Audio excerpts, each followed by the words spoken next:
Hi friends, welcome to JAIIB videos. We are in Principles and Practices of Banking, Module D, Marketing part. Today we'll be studying distribution channels. We have already had one video on distribution channels, but this video contains the details about the channels. So what are distribution channels? Means what will we be studying? Nature and importance of channels, channel behavior and organization, channel design decisions, and channel management decisions. Nature and importance of channels. Most businesses use third parties or intermediaries to bring their products to the market. This is not done in banking. Banking uses its own branches. They try to forge a distribution channel which can be defined. All the organizations through which the product must pass between its point of production and consumption. This channel is followed mainly in insurance companies, bank assurance. Why does business give a job of selling of the product to the intermediaries? The answer lies in the efficiency of distribution cost. Because why does a insurance company sell the products through banks? Because there is a huge customer database and there is a daily footfall in the banks, which is not so in the insurance companies. Then intermediaries are specialists in selling.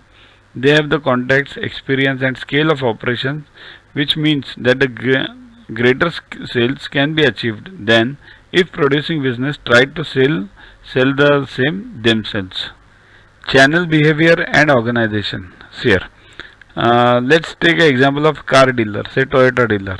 A Toyota dealer depends on the motor company to design cars that meet the customer needs, right? Means dealer is dependent on the company. In turn, means company depends on the dealer to attract consumers and persuade them to buy Toyota cars, right? Similarly, in our bank also, head office depends on the branches for making the sales. In turn, branches depend on the head office to design a product which meets their customer needs. The Toyota company also depends on other dealers to provide good sales and service that will uphold the reputation of Toyota and its dealer body. Similarly, you can take it for your bank also. In fact, success of individual Toyota dealer or car dealer depends on how well the entire distribution channel compete with the channels of other automobile manufacturers. Same is our case in banking. The whole success of the bank of the sales of the products depends on how well we compete with other banks. Now, channel conflicts. There are two types, horizontal and vertical. Horizontal conflicts occur among firms that are at same level of the channel. For example, some branches in the city complained about other branches in the city who stole sales from them by being too aggressive in their pricing and advertising and by selling outside their assigned territories, right? This happens in our banks also. Means many branches steal the customers of other branches. That is horizontal. Vertical refers to conflict between different levels of the same channel. Means, for example, take the General Motors example. General Motors came in conflict with the dealer some years ago by trying to enforce service, pricing and advertising policies. This happens with us also in our banks.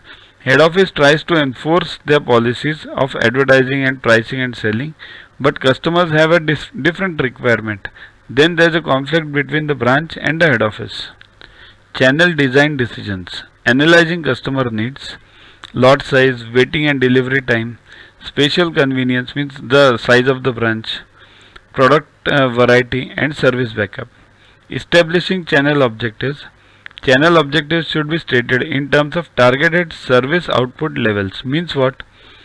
The head office must clearly have a clear vision that what are the targeted sales which are expected.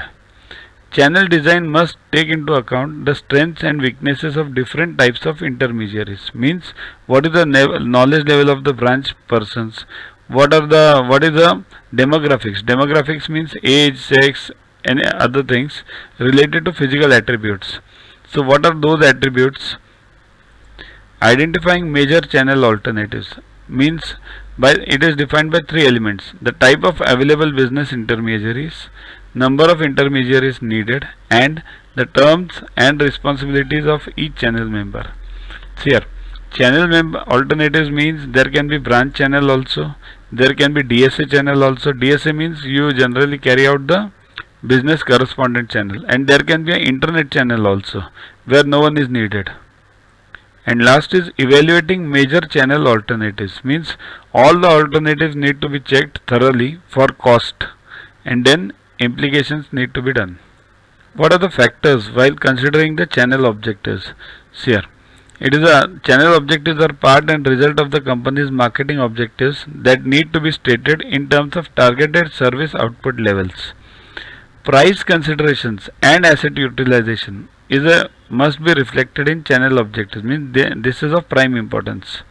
It should be the endeavor of the channel members to minimize the total channel cost and still provide the desired level of outputs.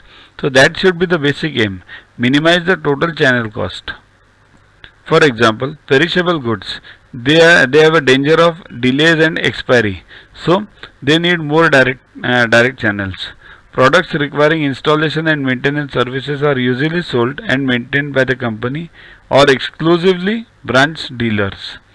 Custom built machinery and specialized business forms are sold directly by the company sales representatives because middlemen lack the requisite knowledge. In our banks also, this third part is very important. Third example, why?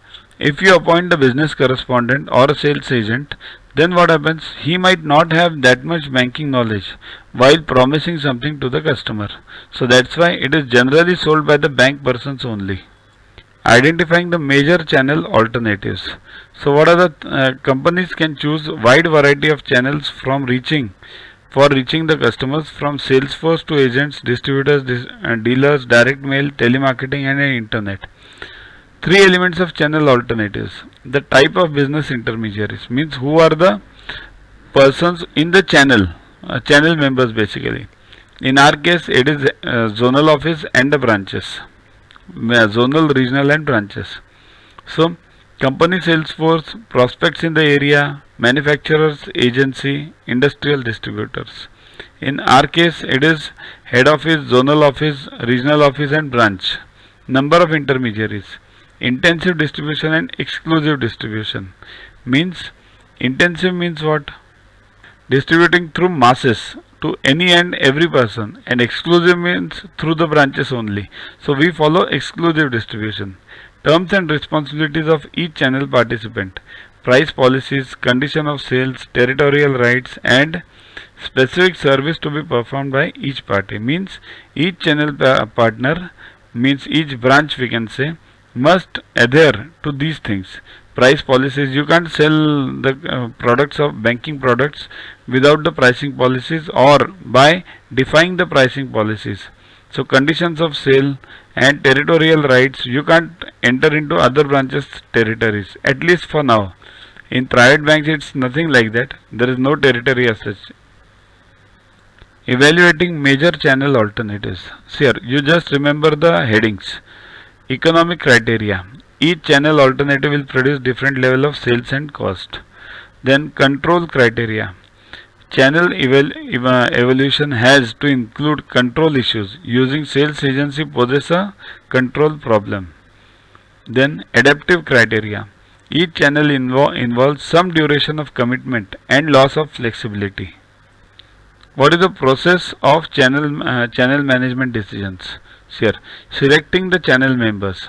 Characteristics: channel members, length of business, other lines carried, growth, profit record, cooperativeness, and reputation. Here, in our banking channel, we can do the same, but we do it for employees. Like while joining the bank, they check for various your knowledge level, your experience, then other jobs which you have done, what profit you have generated to the organization. Motivating individual channel members, positive motivators. This is followed in our banks also. Higher margins, special deals, premium, cooperative advertising allowances, display allowances, and sales contests. This majorly you see in private banks. In nationalized banks also this has started now for insurance. Negative motivators, threatening to reduce margins, or in our case regarding the salaries and transfers, to slow down delivery or to end the relationship altogether. Then evaluating the performance over time, evaluating standards, sales quotas, average inventories. This is for products basically. Customer delivery time, treatment of damaged and lost goods, cooperation in company promotion and training programs and customer service.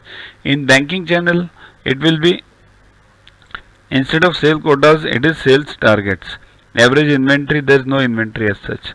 Customer delivery time. So, how fast do you deliver the service to the customers, or how fast do you make the sales?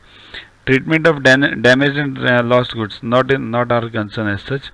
Cooperation in company management promotion.